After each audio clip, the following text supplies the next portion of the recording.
Vamos a revisar el sistema visual.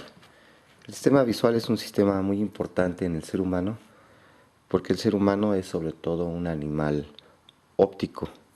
De ahí que los sujetos que llegan a perder la visión o bien desde nacimiento son invidentes, su sistema nervioso tiene ciertas particularidades en su funcionamiento. El sistema visual es uno de los sistemas mejor estudiados en el ser humano. Se va a iniciar a nivel de la retina, que es la porción funcional, la porción nerviosa de nuestro globo ocular. La retina se compara como si fuera la mitad de una pelotita de ping-pong. Si esta pelotita de ping-pong la vemos por arriba, que sería la mitad de una pelotita de ping-pong, esta sería la retina del lado izquierdo, y aquí tendríamos la retina del lado derecho.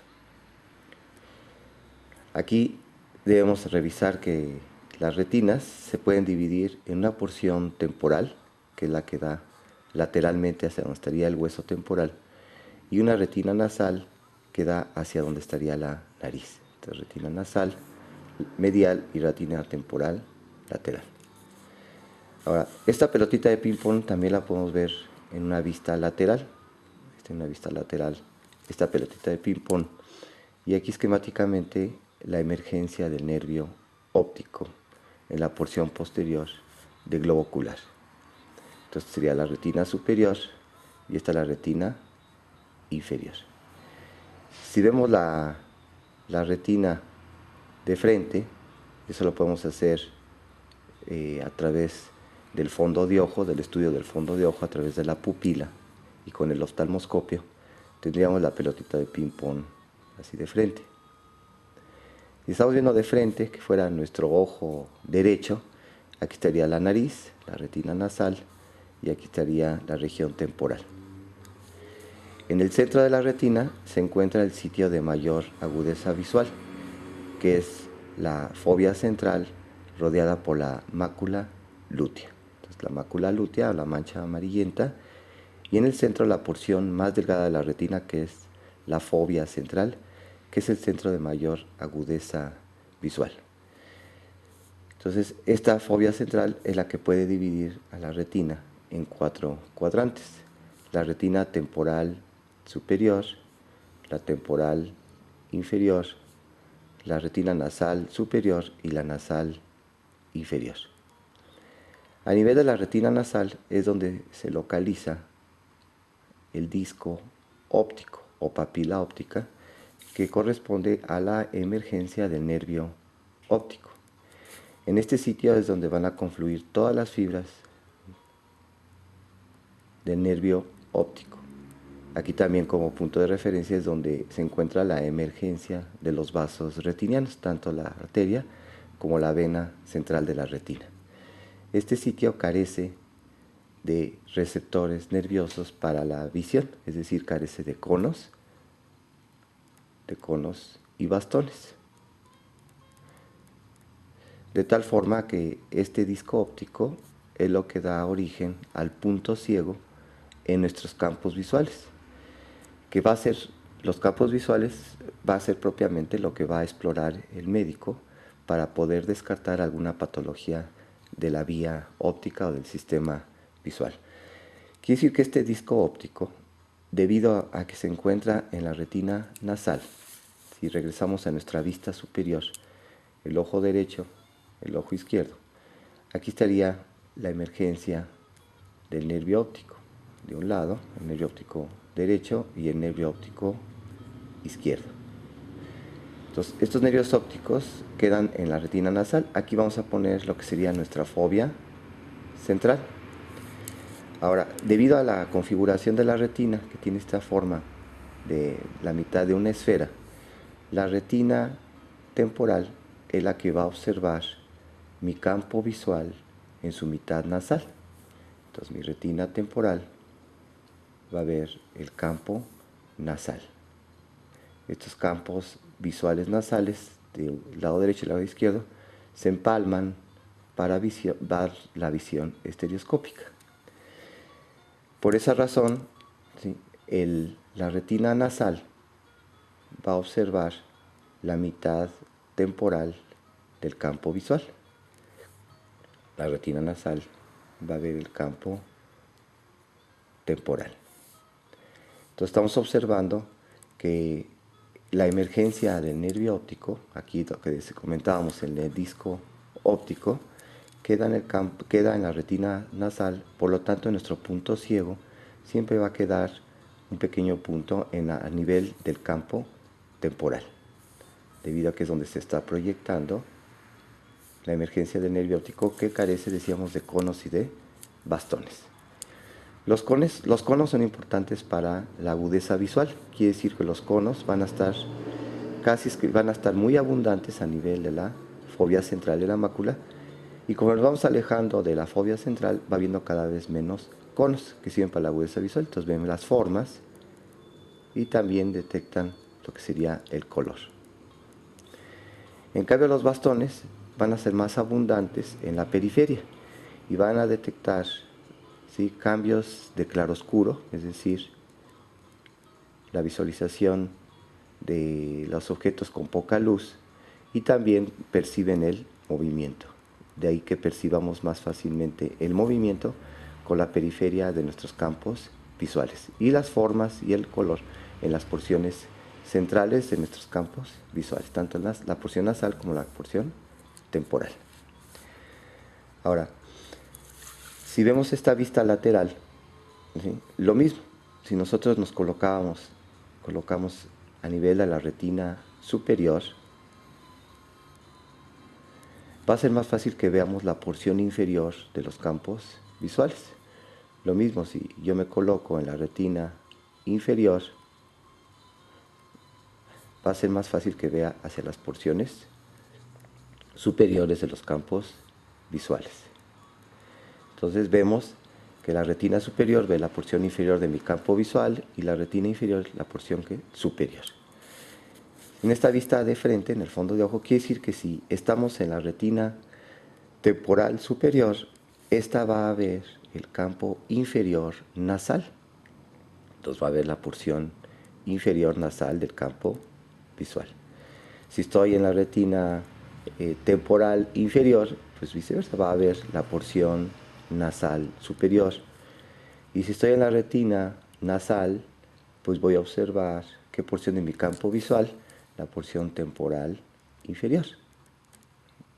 Entonces, ahí está lo interesante de cómo la retina, al tener esta forma de mitad de una esfera, ¿sí?, van a estar viendo en sentido contrario de donde se encuentra la nasal, ve la temporal, y si es superior, ve la porción inferior del campo visual. Una vez que ya tenemos representadas las porciones de la retina en los campos visuales, podemos ver el trayecto de la vía óptica. Entonces, la retina temporal, ¿sí?, tiene la característica que se va a ir por el nervio óptico, que sería la retina temporal, tanto superior como inferior, se van a ir con el nervio óptico, y el nervio óptico que se mete al agujero óptico, se introduce al cráneo, inmediatamente por arriba de la silla turca va a formar el quiasma óptico. Entonces aquí tenemos el quiasma óptico, y atrás de los quiasmas ópticos tenemos los tractos ópticos. Entonces tengo el nervio óptico, atrás del nervio óptico y arriba de la silla turca, quiasma óptico, y atrás tendríamos el tracto óptico.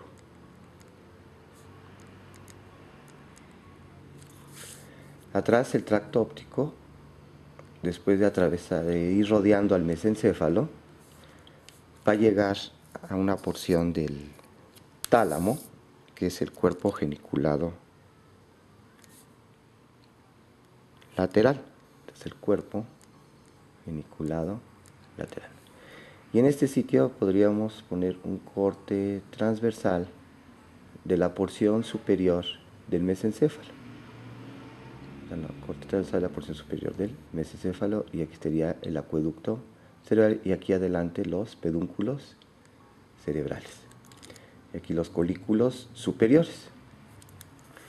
Entonces, lo interesante es que las fibras de la retina temporal van a atravesar lo que sería el nervio óptico y van a continuar ipsilaterales, es decir, continúan del mismo lado para hacer sinapsis en el cuerpo geniculado lateral. Vamos a ponerlas del otro lado, las fibras de la retina temporal, tanto retina temporal superior como inferior, que se van por el nervio óptico y del nervio óptico pasan por el borde lateral del quiasma óptico, continúan sin decusarse hacia el tracto óptico, rodean el mesencéfalo y hacen sinapsis en el cuerpo geniculado lateral.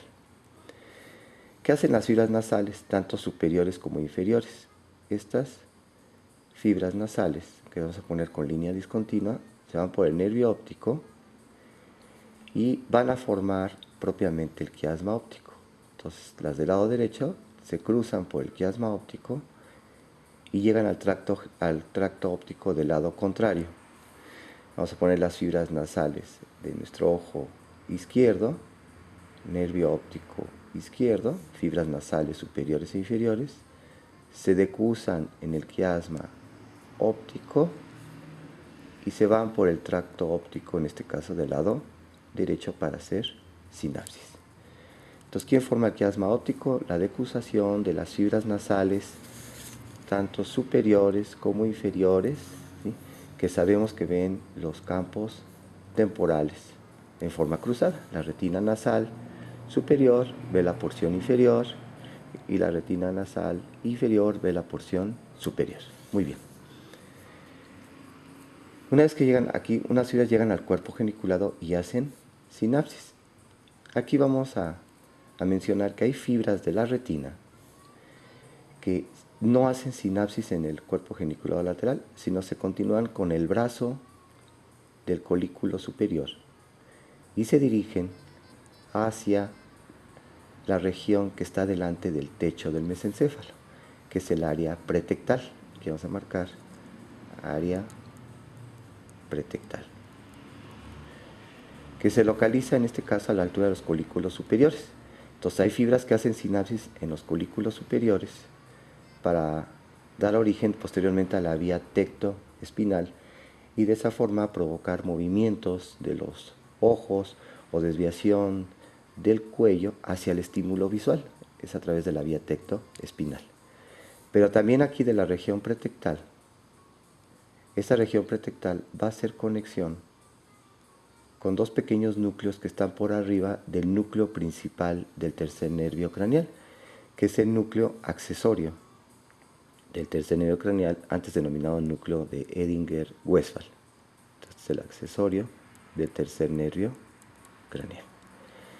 Sin importar de qué lado vengan, ¿sí?, lo importante es que estos estímulos visuales van a estimular a los dos núcleos accesorios. Si viene del lado izquierdo, va a estimular tanto el lado izquierdo como el del lado derecho.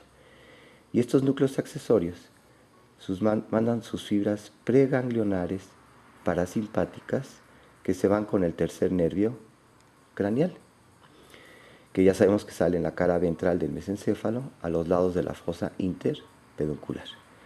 Este tercer nervio craneal se va a dirigir hacia adelante, pasa por la pared lateral del seno cavernoso y llega a la órbita a través de la fisura orbitaria superior. Y ya dentro de la órbita, por arriba del nervio óptico, va a encontrar un ganglio, que es el ganglio ciliar, que es un ganglio parasimpático. Y aquí va a realizar sinapsis. Y del ganglio ciliar van a salir las fibras postganglionares parasimpáticas, que son los nervios ciliares cortos, que van a inervar al músculo constrictor de la pupila y al músculo ciliar. De esa forma, en este caso, estamos viendo cómo se integra el reflejo fotomotor, en donde al iluminar el ojo izquierdo se presenta una miosis en el ojo izquierdo, pero debido a que este estímulo visual que va por el ojo izquierdo también estimula al otro núcleo accesorio del tercer par craneal, se va a presentar una miosis contralateral, que es lo que se denomina el reflejo fotomotor consensual. El reflejo de acomodación, ese es más complejo. Ese lo exploramos diciéndole al paciente que fije su mirada en un dedo que le ponemos inmediatamente enfrente de sus ojos, una visión cercana.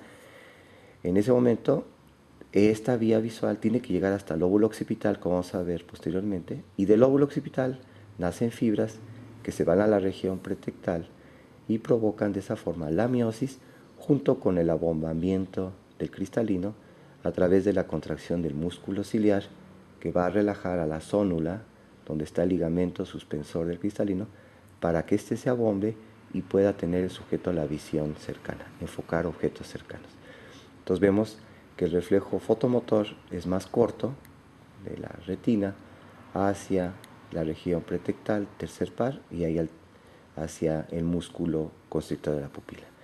Y el reflejo de acomodación tiene que llegar hasta la región occipital, donde se hace consciente ese objeto cercano, y de la región occipital a la región pretectal, tercer nervio, y de esa forma provoca la miosis y la contracción del músculo ciliar para el reflejo de acomodación.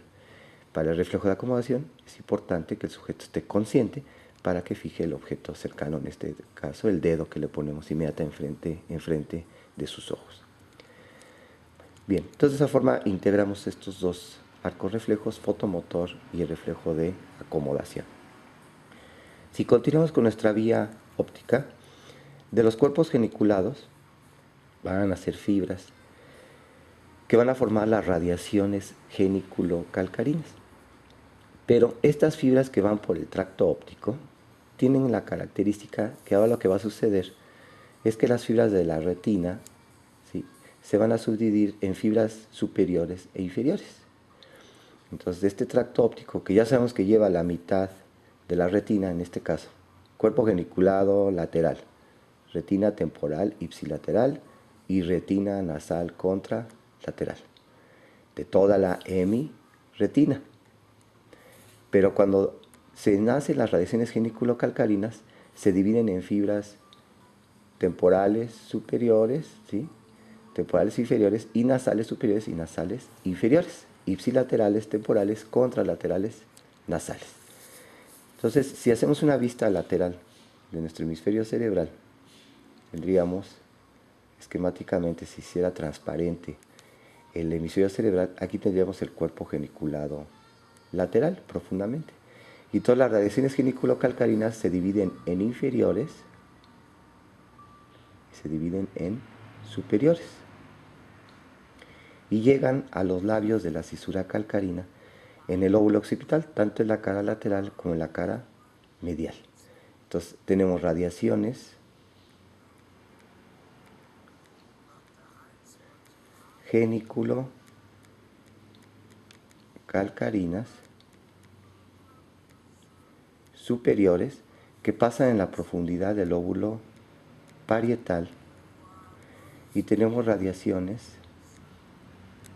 geniculocalcarinas inferiores que pasan en la profundidad del lóbulo temporal. Estas tienen la característica que hacen una asa, que es el asa de la vía óptica, antes llamada asa de Meyer. Esta es la pequeña cita, y esto es debido a que van acompañando a la prolongación temporal del ventrículo lateral. Entonces estas fibras pasan profundamente en relación con las paredes laterales de los ventrículos laterales. Aquí lo interesante es que las radiaciones geniculocalcarinas superiores llevan la retina superior, mientras que las temporales llevan la retina inferior. De esta forma estamos aprendiendo que estas inferiores ven los campos visuales superiores, mientras que estas superiores, que llevan la retina superior, van a estar viendo las mitades inferiores de los campos visuales. Entonces, esto es importante para poder entender algunas patologías de las radiaciones geniculocalcarinas que se manifiestan por cuadrantanopsias, donde nada más se pierde un cuadrante superior o inferior, dependiendo si la retina superior, pues el cuadrante inferior, y si la retina inferior, el paciente va a perder el cuadrante superior. Entonces, si ilustramos aquí, serían las radiaciones geniculocalcarinas inferiores, ¿sí?, que hacen el asa, y las radiaciones geniculocalcarinas superiores que van en forma directa, vamos a decir. Entonces aquí las serían las radiaciones geniculocalcarinas inferiores que forman el asa, y aquí tendríamos las superiores. Aquí esquemáticamente pondremos un lóbulo occipital, acá el otro lóbulo occipital, llegando a los labios de la cisura calcarina. En esta cisura calcarina, si ponemos aquí el lóbulo occipital, la cisura calcarina en su cara medial, aquí estaría el esplenio del cuerpo calloso, esquemáticamente, la cara medial. Este lóbulo occipital, la cisura calcarina, que es muy profunda en la cara medial, aquí estaría rodeando el área 17, que es el área estriada, también le llaman, y aquí estarían la 18 y la 19, que también se localizan en las paredes, en la cara lateral, la 17, la 18 y la 19, que son las áreas de asociación visual. Una vez que ya tenemos descrito toda la vía óptica, pues podemos hablar de alteraciones de la vía óptica, y estas alteraciones pues las podemos ir viendo a través de las manifestaciones clínicas en el paciente, que son los trastornos de la vía óptica. Y entonces vamos a observar, si yo pongo una lesión en el nervio óptico del lado derecho, y voy poniendo aquí los campos visuales del paciente, qué es lo que ve el paciente, qué ve en su ojo izquierdo y qué ve en su ojo derecho. Para poderlo explorar, tengo que taparle un ojo a un paciente. Primero le tapo el ojo izquierdo y exploro el campo visual del ojo derecho. Después le ocluyo el ojo derecho y exploro, o el paciente mismo se ocluye y exploro el campo visual del ojo izquierdo. Entonces, si hacemos esta exploración, vemos que aquí se forma esta pequeña muesca en el campo nasal inferior debido a la presencia de la nariz. ¿Sí? Después hasta que ponemos esta pequeña muesca. Entonces quiere decir que si ahí tiene una lesión del nervio óptico derecho, cuando el paciente se ocluya su ojo izquierdo, pues no va a observar nada con el campo visual del ojo derecho. Entonces el paciente va a decir que no ve nada. Y entonces tiene una ceguera o una amaurosis del campo visual derecho. Y cuando se tapa el ojo derecho, pues se ve que perfectamente ve el campo tanto nasal como temporal, superior e inferior, ¿sí?, del ojo izquierdo. Ahora, si colocamos una lesión en el quiasma óptico, ¿qué alteraciones va a haber en los campos visual del ojo izquierdo y en el campo visual del ojo derecho? Aquí lo primero es ver qué fibras son las lesionadas. Son las fibras nasales, tanto superiores como inferiores, porque no se han subdividido. Esa subdivisión en superior e inferior se va a presentar en las radiaciones geniculocalcarinas. Entonces, estas retinas nasales, lo importante es que observan los campos temporales de los campos visuales. Entonces, en el momento que el paciente le ocluya yo el ojo derecho, ¿qué me va a decir? Que ve el ojo izquierdo, perdón, le ocluye el ojo izquierdo, ¿qué va a ver con su ojo derecho? Pues va a ver perfectamente, la retina temporal está íntegra, que esta no se decusa en el quiasma óptico. Entonces va a ver perfectamente el campo nasal de ese lado, lo va a ver perfectamente. Pero en cambio, como está lesionada la retina nasal, que ve el campo temporal, me va a decir que no puede observar hacia afuera, hacia el campo temporal, porque está lesionada la retina nasal del ojo derecho. Cuando le pida al paciente que se ocluya el ojo derecho, vamos a observar que la retina temporal del ojo izquierdo está normal, que ve el campo nasal. Entonces quiere decir que de este lado, ¿sí?, va a tener la alteración, va a observar perfectamente bien su campo nasal. Pero en cambio, cuando le diga si puede ver hacia afuera, es la retina nasal. La retina nasal está lesionada en el quiasma óptico. Entonces no va a observar el campo temporal del ojo izquierdo. Entonces no va a observar de este lado. Quiere decir que el paciente pierde la visión hacia los lados y ve perfectamente los campos nasales, tanto superior como inferior. Y ella se denomina la pérdida de la mitad del campo visual, se llama hemianopsia. En este caso bitemporal, porque perdió los dos campos temporales por lesión de las dos retinas nasales a nivel del quiasma óptico. También le llaman hemianopsia heterónima, porque se lesionó la mitad derecha del ojo derecho y la mitad izquierda del ojo izquierdo, pues se llama heterónima, ¿sí? O hemianopsia bitemporal. Ahora, vamos a simular una lesión en el tracto óptico derecho. Al simular una lesión en el tracto óptico derecho, vamos a poner nuestros campos visuales de nuestro paciente. Primero tenemos que saber que se lesionó la retina temporal del ojo derecho y la retina nasal del ojo izquierdo. Quiere decir que al ocluirse el ojo izquierdo del paciente, debido a que se lesionó la retina temporal del ojo derecho, no ve el campo nasal de su ojo derecho. Entonces, ojo derecho no observa el campo nasal.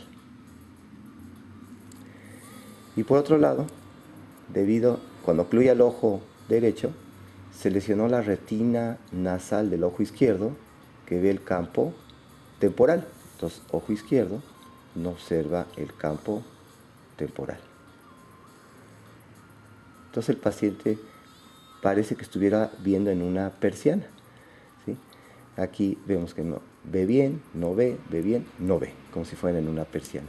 Y esto se llama la pérdida de la mitad del campo visual. Ya decíamos que se denomina hemianopsia. Y ahora digo homónima, porque no observa las mitades izquierdas de los campos visuales. Entonces, hemianopsia homónima izquierda. Lesión del tracto óptico derecho. Muy bien. No perdamos de vista estos campos visuales que se perdieron cuando se lesionó el tracto óptico, porque después del cuerpo geniculado, ¿sí?, aquí es el momento donde estas fibras de la retina se dividen en inferiores, que van por el asa, en el lóbulo temporal, y en superiores, que van por el lóbulo parietal. Entonces, si tenemos una lesión de radiación geniculocalcarina inferior derecha, se están lesionando solamente las fibras de la retina inferior. Y sabemos que la retina inferior ve el campo superior. Entonces, decíamos, no perdamos de vista, ¿sí?, estas alteraciones del campo visual cuando se lesionaba todo el tracto óptico. Pero ahora este tracto óptico solamente se van a lesionar las fibras inferiores que ven los campos superiores. Y entonces se va a perder solamente los pedacitos superiores de los campos visuales. Entonces se parece a esta, pero solamente se lesionan las fibras inferiores de la retina que ven los campos superiores. Y entonces se va a llamar esto una cuadrantanopsia, porque nada más se perdió un cuadrante de los campos visuales, una cuadrantanopsia, ¿sí?, homónima. Vamos a ponerle superior, porque se me pierde la mitad superior. Homónima, porque es el mismo lado que se pierde, homónima, cuadrantanopsia superior, homónima izquierda, porque se perdieron los cuadrantes superiores del lado izquierdo. Lesión de la radiación geniculocalcarina inferior derecha. Ahora simulemos una lesión en el lóbulo parietal profundo, donde se lesionan radiaciones geniculocalcarinas superiores que llevan la retina superior, que sabemos que la retina superior ve los campos inferiores. Entonces, otra vez, nuestro tracto óptico, cuando se lesionaba todo, nos daba una hemianopsia homónima izquierda. Pero ahora no se lesiona todo el tracto óptico, sino únicamente se lesionan sus fibras superiores de este tracto óptico. Y entonces nuestro campo visual no se va a perder todos los hemicampos, sino se va a perder un pequeño cuadrante Y debido a que ahora es la radiación geniculocalcarina superior que lleva a la retina superior, se pierde el cuadrante inferior. Y esto sería una cuadrantanopsia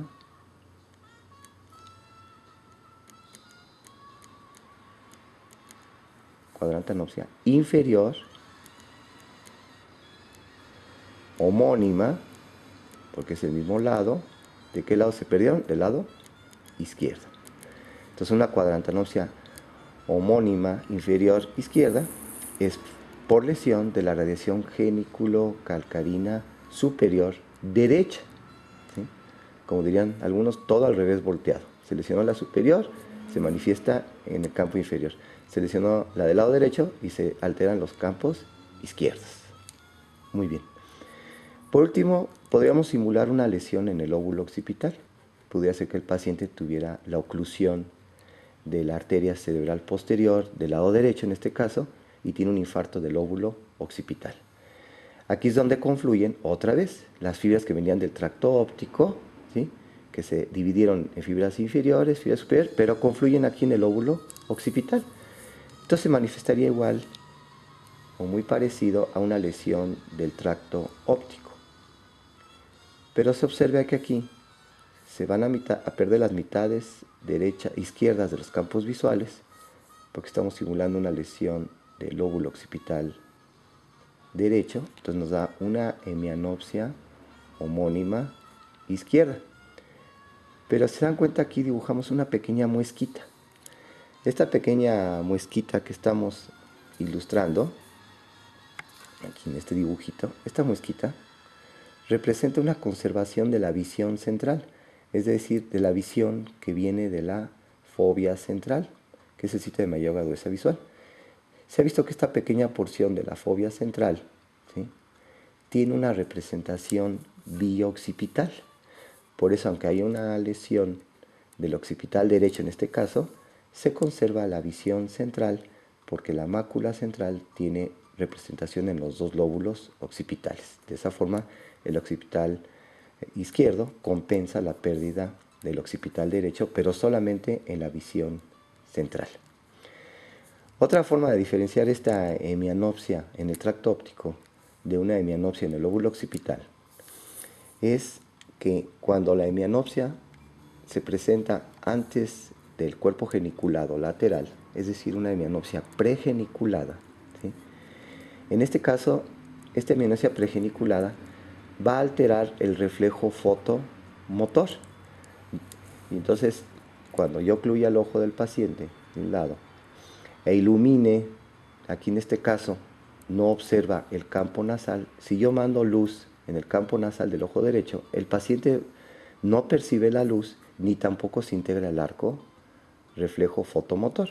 Lo mismo si ocluyo el lado derecho, ilumino el campo temporal del ojo izquierdo, el paciente no ve la luz ni tampoco se integra el arco reflejo. Hay ausencia de los reflejos fotomotores del lado de la hemianopsia.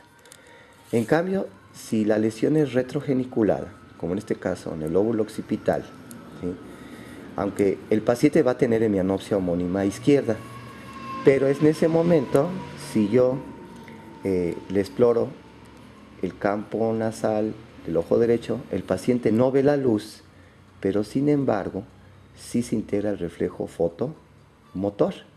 Entonces, a pesar de que el paciente no vea la luz, sí hay reflejo fotomotor, a pesar de que no ve la luz porque tiene una lesión occipital del lado derecho y no ve la luz en el campo nasal de su ojo derecho, ni ve la luz en el campo temporal de su ojo izquierdo, pero en los dos casos sí hay reflejo fotomotor.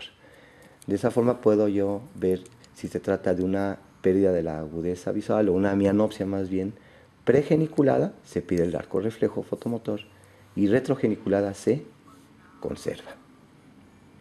Entonces es importante para que el clínico pueda identificar los niveles de lesión del sistema visual.